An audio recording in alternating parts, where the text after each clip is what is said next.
দেখছেন গ্রামের জন্য হাটে নতুন করে জাল দেওয়ার জন্য আবার ক্রিম ঢালা হয়েছে। আর আজকের দিনে নতুন ঘি তৈরি করার জন্য কাজ শুরু করে দিয়েছে উনি। দেখেন ক্রিমগুলা।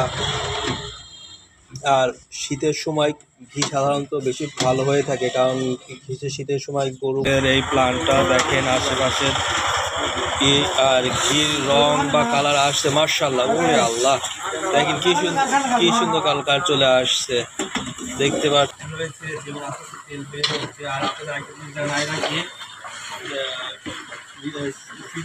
ঋতুর পরিবর্তনে ঘিয়ের রং কালার বা ফ্লেভার সুন্দর কালার চলে আসছে, দেখতে পাচ্ছেন। আমাদের ঘি কালার আসছে কি মাশাআল্লাহ, কালার আস্তে আস্তে আসছে এবং আস্তে একটু ছাড়বে, তখন দেখতে পাচ্ছেন ইনশাআল্লাহ। আমার দেখতে পাচ্ছেন এই যে ঘি এখন নামানোর আগে ফোম আকৃতির হয়ে ওঠে, মানে পুরোপুরি সে এখন তেল ছেড়ে দিয়েছে, ক্রিম আর ক্রিম অবস্থায় নাই, এখন সে পুরোটাই ঘি এখন আস্তে আস্তে ফুলে ফোম আগে একটু উঠছে, আস্তে আস্তে ফোম আগে কি যে ফোম হয়েছে এই মাশাআল্লাহ। এটা ওই ঘি যখন ফাইনালি শেষ হয়ে যায়, এখন প্রায় শেষের দিকে ঘি হয়তো বা আর 10-15 মিনিটের মধ্যেই আমাদের এই তাফালটা, দ্যাটস মিন যে ট্রেতে আমরা জাল থেকে তাফাল